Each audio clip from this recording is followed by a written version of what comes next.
सो भलियो अपने रब का शुक्र करिए। ऐसा रब जिहड़ा बोलदा है, गल्लां करदा है, ते सानूं उस दियां गल्लां नूं सुणन दा मौका मिलदा है। ते जेकर मौका मिलदा है ते आओ फिर उहदियां गल्लां नूं बड़ी गौर नाल, ध्यान नाल, तवज्जो नाल सुणीए। अज असीं खुदावंद दे कलाम दे विचों सुणन वाले हां, सिੱਖਣ वाले हां।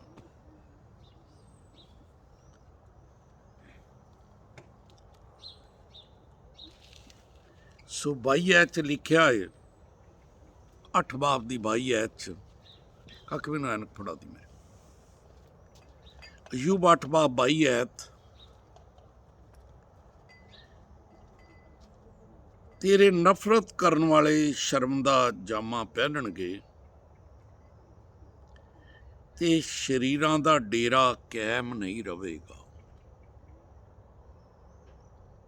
सो डेरा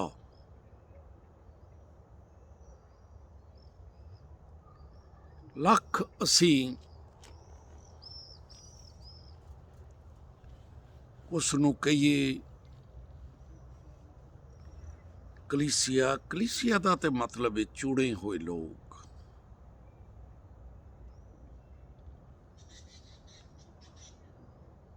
सो बाइबल दसदी है डेरा डेरा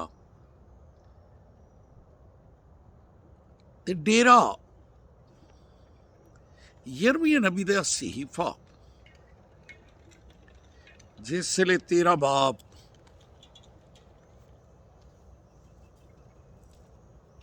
नहीं है सनी दी उत्थे पई होनी है मेज ते।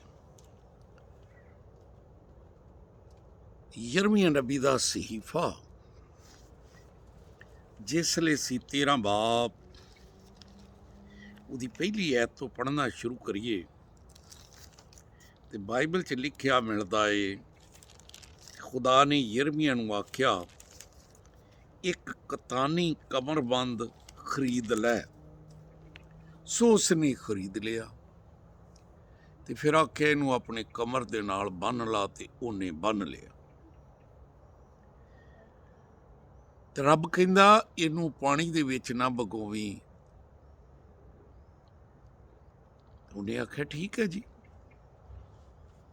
ਨਹੀਂ ਭਗਾਉਂਦੇ ਪਾਣੀ ਦੇ ਵਿੱਚ।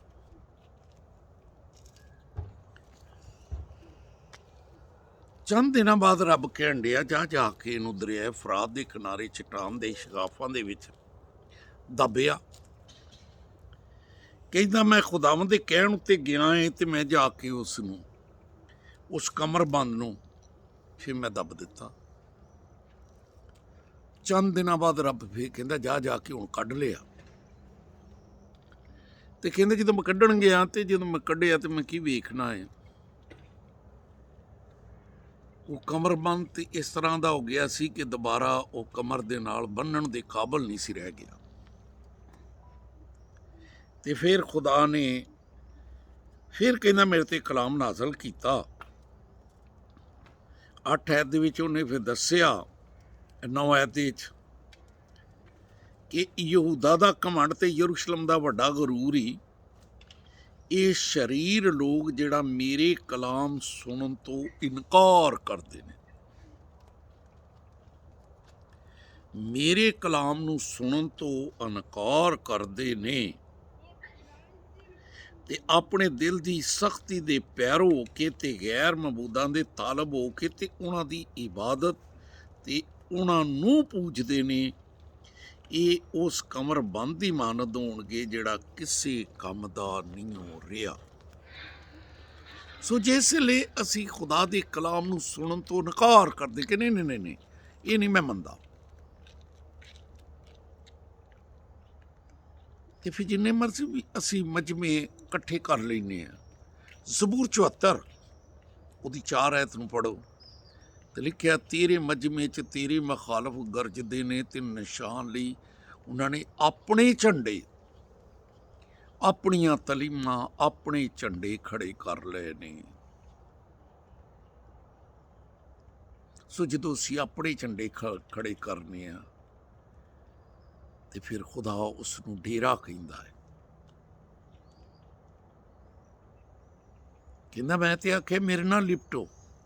ਨਹੀਂ ਜੀ, ਤੇਰੇ ਨਾਲ ਨਹੀਂ ਲਿਪਟਣਾ। ਸਾਡਾ ਵੱਖਰਾ ਹੀ ਡੇਰਾ ਹੈ।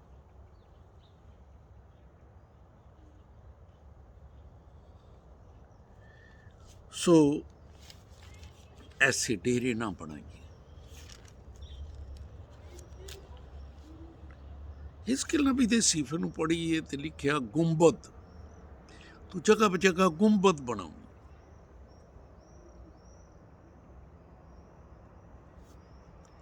सो गुंबद बनाने, डेरे बनाने ते लिखिया फिर शरीरां दा डेरा कायम कोई नहीं हो रहना। रसूलां दे माल 5 बाब 33 ऐत तो पढ़ीए ते गमलीएल ने उन्हां बंदियां नूं आख्या जिहड़े बंदे रसूलां नूं कतल करना चाहुंदे सी, ते उन्हें आख्या इन्हां नूं थोड़ी देर ते छड्ड दिओ ते जरा बाहर चले जाओ। ते फिर उन्हां नूं समझाया कि इन्हां दिनां तो पहला थियूदास उठिया सी, उन्हें भी अपना डेरा जमा लिया सी ते डेरेदारी कायम कर ली सी, ते 400 बंदा उन्हें आख्या उन्हें अपने नाल मिला लिया सी। ते फिर वो मारिया गया ते उहदे मन्नण वाले भी मारे गए सी। उस तो बाद उन्हें आख्या यहूदा गलीली इसमें नवीसी के दिनों च उठिया, उन्हें भी अपना डेरा बना लिया, उहदा डेरा भी खत्म हो गया ते उहदे मन्नण वाले भी मारे गए सी। ते इस तरह ना हो कि तुसी खुदा नाल लड़न वाले ठहरो। अगर तो ये डेरा बना के उठे ने, रसूल तो आप ही खत्म हो जाएंगे, तो जे खुदा की तरफों है तो फिर तुसी इन्हां ते गालिब नहीं आ सकते। सो अपने डेरे ना बनाइए, अपनियां तलीमां जारी ना करिए। जिसले असी खुदा दी कलाम नूं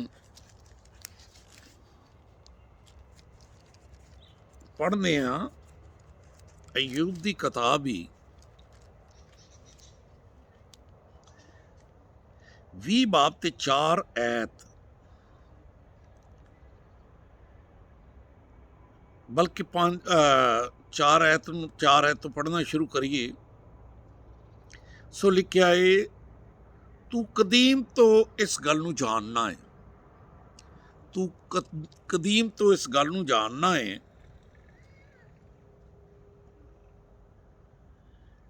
जदों खुदा ने इंसान नूं जमीन उत्ते वसाया ते फिर तू कहंदा तू वेखिया भी है कि शरीरां दी फतह चंद रोज़ा ही रही है। शरीरां दी फतह चंद रोज़ा ही, बहुती देर नहीं। शरीरां दी फतह चंद रोज़ ही रही है ते बेदीना दी खुशी दम भरदी रही है। खा उन्हें अपना जाहो जलाल आसमान तो भी बुलंद कर लिया, बड़े लोग कट्ठे कर लेंदे, बड़ियां तंजीमां वड्डियां बन गईयां, लेकिन कलाम दे मुखालफ। ते लिखिया है 5 ऐत, अयूब 20 बाब 5 ऐत, शरीरां दी फतह चंद रोज़ा है, बेदीना दी खुशी दम भर दिए, ख्वाओ अपना जाहो जलाल आसमान तो भी बुलंद लै जाए, ते ओदा सर बदलों तक पहुंचे, फिर भी वो अपने ही फुजला की तरह फनाह हो जाएगा। जिन्होंने उन्होंने वेख्या तो फिर वो कहणगे कि वो ख्वाब की तरह उड़ जाएगा तो फिर ना मिलेगा, बल्कि रात की रोया की तरह दूर किया जाएगा। बदलों तक वो अपना सिर उच्चा कर ले, फिर भी उसकी तबाही है, तबाही है।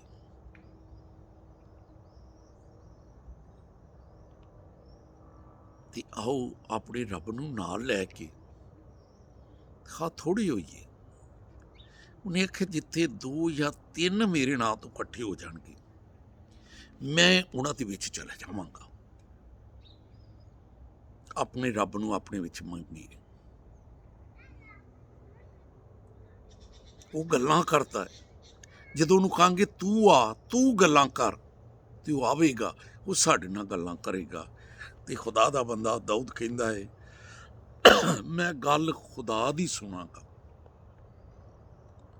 ਲੇਕਿਨ ਲਿਖਿਆ ਕਿ ਸ਼ਰੀਰ ਲੋਕ ਉਹਦਾ ਕਲਾਮ ਸੁਣਨ ਤੋਂ ਇਨਕਾਰ ਕਰਦੇ ਨੇ।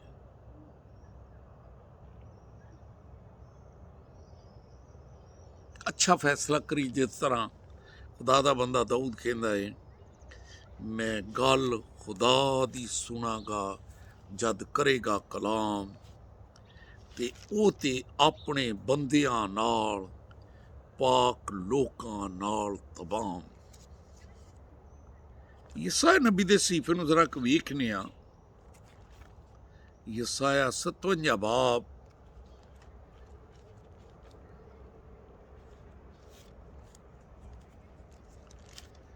ਇਹਦੇ ਵਿੱਚ ਖੁਦਾ ਦੇ ਕਲਾਮ ਨੂੰ ਜਿਸ ਵੇਲੇ ਅਸੀਂ ਪੜ੍ਹਦੇ ਹਾਂ,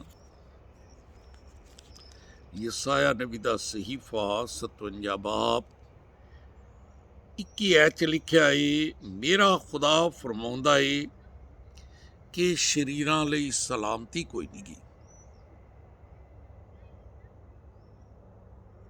ਮੇਰਾ ਖੁਦਾ ਫਰਮਾਉਂਦਾ ਏ ਕਿ ਸ਼ਰੀਰਾਂ ਲਈ ਸਲਾਮਤੀ ਕੋਈ ਨਹੀਂ ਗੀ।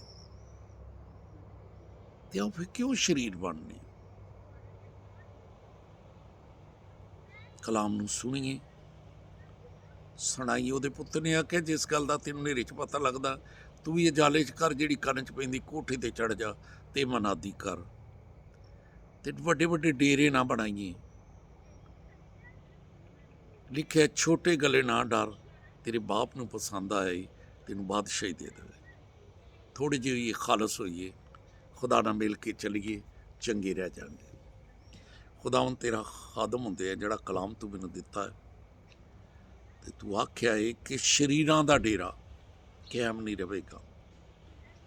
ਚਾਹੇ ਉਹ ਅਸਮਾਨ ਤੱਕ ਬੁਲੰਦ ਆਪਣੇ ਆਪ ਨੂੰ ਕਰ ਲਏ, ਲੇਕਿਨ ਚੰਦ ਰੋਜ਼ਾ ਫੁਜ਼ਲੇ ਦੀ ਤਰ੍ਹਾਂ ਬੈਠ ਜਾਏਗਾ, ਲੱਭੇਗਾ ਹੀ ਨਹੀਂ। ਇਸ ਕਰਕੇ ਅਸੀਂ ਸ਼ਰੀਰ ਨਾ ਬਣੀਏ, ਬਲਕਿ ਤੇਰੇ ਨਾਲ ਚੱਲੀਏ, ਤੇਰੀ ਆਵਾਜ਼ ਨੂੰ ਸੁਣੀਏ, ਤੇਰੀ ਆਵਾਜ਼ ਨੂੰ ਸੁਣਾਈਏ। ਇਹ ਸਭ ਕੁਝ ਮੰਗਣਾ ਯਿਸੂ ਦੇ ਅਜ਼ੀਮ ਤੇ ਜਲਾਲੀ ਨਾਂ ਦਾ ਵਾਸਤਾ ਦੇ ਕੇ, ਆਮੀਨ। ਆਓ ਭਲਿਓ ਕਲਾਮ ਨੂੰ ਲਾਇਕ ਕਰੀਏ, ਸ਼ੇਅਰ ਕਰੀਏ, ਬੈਲ ਦਾ ਬਟਨ ਦਬਾਈਏ, ਤਾਂ ਕਿ बर वक्त खुदा ਦਾ ਕਲਾਮ ਸਾਡੇ ਤੱਕ ਪਹੁੰਚੇ, ਅਸੀਂ ਹੁਸ਼ਿਆਰ ਹੋਈਏ, ਬੇਦਾਰ ਹੋਈਏ।